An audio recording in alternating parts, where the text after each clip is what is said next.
As I have thought about the changing nature of the world of work and what we are all about and what we do, every year the number of people, no matter who you talk to, who look at the gig economy or whatever version of language you wish to use to describe it, the percentage has slowly increased. The awareness of what we are about and what we face has increased. But the policy world has made little change in response to us. The people who are in the free agent community, the independent contractor community, today I think represent an amazing talent pool around the world and represent the growing part of the talent pool around the world and are becoming the dominant way that we work. We have a responsibility to the independent contractor community so that their involvement with us is not a sacrifice. That their involvement with us is not just a monetary transaction between us, but that we represent. We are their voice. We will create policy that makes it possible for them to work in a way that is good for them and good for the country. We will make it possible for the country to rebound its entrepreneurial roots by telling people you no longer have to sacrifice security for your family to be an entrepreneur. You no longer have to risk operating in a health insurance-free environment. You no longer have to think about how much risk am I putting my family in if I become an entrepreneur. We can come out of this representing our workers well and making it possible to strengthen the entrepreneurial side of what we do, making it possible for us to have a political voice. In the US, we estimate there are 68 million people who are earning money somehow through independent work. Now, why is that number so big? 68 million. That's almost 1 in 3 working age Americans. Well, it's because a little more than half of those people are doing things like driving for Uber or Lyft on the side. It's not their primary source of income. It's something they do to supplement a different job. They may have a traditional job, and they're doing this nights and weekends. It may be a teacher who's tutoring. It may be a journalist who writes for a newspaper who does freelance books or articles. It may be a retired person who has a pension and they're supplementing it, or a student. So over half of these people are doing this to supplement their income. So from their perspective, we'll get to how happy people are. This is actually quite a good thing. And then somewhat less than half, about 45% of them in the US, which is about 31 million people, are doing this, and this is their primary source of household income. This could be a tax accountant who's self-employed. It could be a therapist or a personal trainer who's self-employed. It could be somebody driving for Uber full-time. It's people selling goods on eBay. You may be renting out a room in your house on Airbnb. It covers, the full spectrum from lower skill, like cleaning houses, all the way up to very highly skilled, highly paid professionals. Second point is, the vast majority of people who are doing this want to do it. They don't want a traditional job or the good job of the past. So in the US, 72% of people doing independent work say this is their preferred way of working. 28% say they actually wanted a traditional job but couldn't find one, so they're using this to fill in their income gap. But it's quite astonishing. 7 out of 10 are saying this is how they want to work. We've held at least one roundtable hearing on this and heard unique aspects of the sharing economy, but also challenges that we face in trying to determine a number of things. We found that when we consider the sharing economy, it runs us up against 20th century labor laws and thought processes that don't necessarily mesh with the changing realities of the 21st century workforce. This has become all the more clear as technological advances and the demand for innovative, flexible work arrangements. I think everyone in this room deals with this in some way, is the complexity and uncertainty around the legal frameworks of what is a W-2, what is a 1099, is unbelievably ridiculous. I'm a lawyer by training. I always try to comply. I'm sure everyone in this room tries to comply. You have a different definition at the federal level between agencies. You've got a different definition in every state. You've got different definitions within agencies within states. And even when you have a definition, it's usually a 20-part test that's fact-based. It is absurd. And what's happened is, because of that uncertainty, it becomes very difficult for this market to really run free. And I think if you could solve the benefit situation and give clarity, any clarity, around the legal situation, this market would absolutely explode, because the innovation that's going into the match to the market is enormous. We live in the real world, and this has been a topic that a lot of economists, I'm an economist, a lot of economists have been thinking about, which is, in the real world, people, in many cases, they lack access to or easy access to benefits, and they may lack access to short-term credit. And on top of that, they're just not good at doing things, or a lot of people aren't good at doing things like saving and getting signed up for the right benefits. So that's the real world we live in, and that's why we need to be concerned that the gig economy does have these potential risks for workers, and it makes it important that we have this discussion about what do we need to do to create an environment such that they can thrive. And it's all the more important that we have this conversation given the other sorts of trends that we know have diminished household economic security. So for lower and middle income households in particular, I'm talking about the kind of very limited growth in wages that we've seen in recent decades, as well as something that's being talked about a bunch recently, the kind of weakening attachment of some types of workers to the labor market.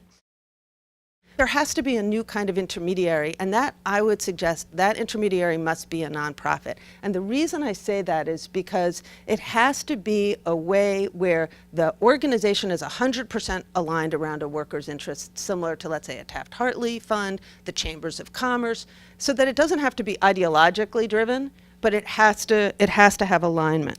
And then we have to recognize that we're talking about a gig economy, and we're not talking about the manufacturing era circa 1930. And so what that means is people are going to be mobile. They're going from job to job. This system must be decentralized, and decentralized is allowed to be a progressive term, right? There's nothing wrong with it. There needs uniformity. There needs to be ways that we don't have 18,000 systems, but we can design a system that lets people be really entrepreneurial in a very decentralized way. We've proposed universal withholding, which I know is an idea that was raised on the previous panel as well. In our version, we would allow basically folks who are paid via 1099. I want to clarify that that is both service workers and retail workers. Etsy has to submit a 1099K for folks who sell over a certain amount of goods on our platform. And basically, you would allow anybody who receives a 1099 to withhold a portion, to withhold their self-employment taxes, and then you would allow everybody, both W-2 and 1099, to withhold an additional portion of their income to fund that benefits account, which would be available on the federal portal. By combining our forces and creating a unified voice, we can get that level of access into the policymakers to put forward the position of the gig worker. And it's by collaborating not only as gig workers, but also with the associations for the recruiters, for the accountants, for small business, think tanks, unions, where we have commonality of purpose, we can put together a single statement, a single strategy, and actually improve the social contract for everyone in the gig economy. We have in America today, while the gig worker is still the kind of hot, sexy thing that the press focuses on, what we have in America today, because of some of the transformation that started in the 90s, accelerated by these technology companies, increased by firms like Kelly Services, who have rethought in a much more progressive way what this social contract ought to look like. We have in America today, and Sarah has these numbers, a third of the American workforce in 2016 that is in some form of contingent work. Freelancer, independent contractor, part-time, gig, entrepreneur, you name it. And more than likely, that number of a third today will head towards 50% by 2030. That is a fundamental shift in the traditional economic environment, equation, and deal of anything that we've not only seen in our lifetime, but I would argue as remarkable as the transformation that went place from as we move from an agricultural economy to an industrial economy, as we now move into this kind of electronic bytes and bits driven economy. In many ways, the need for this new social contract is greater today than it really was even in the 20th century. Because the old associations, the old notion of an extended family, the old idea that, you know, your fellow union brothers and sisters were going to take care of you during the downturns really just doesn't exist.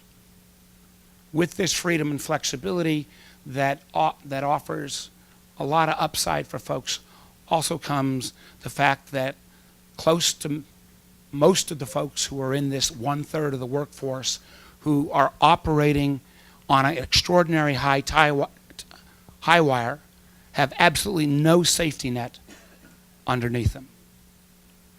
So how do we do this in a time when uncertainty is high, when globalization is rushing forward, when we see technology offering changes that we are still just on the cusp of?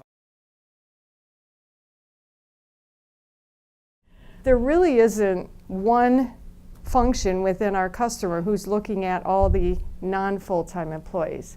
Procurement looks at it from a spend category, HR might look at it from a risk category, but it's really the operators who are saying, you know what, I'm going to just go off and I'm going to figure out how to get the work done. And they bring the workers in, maybe with some risk involved.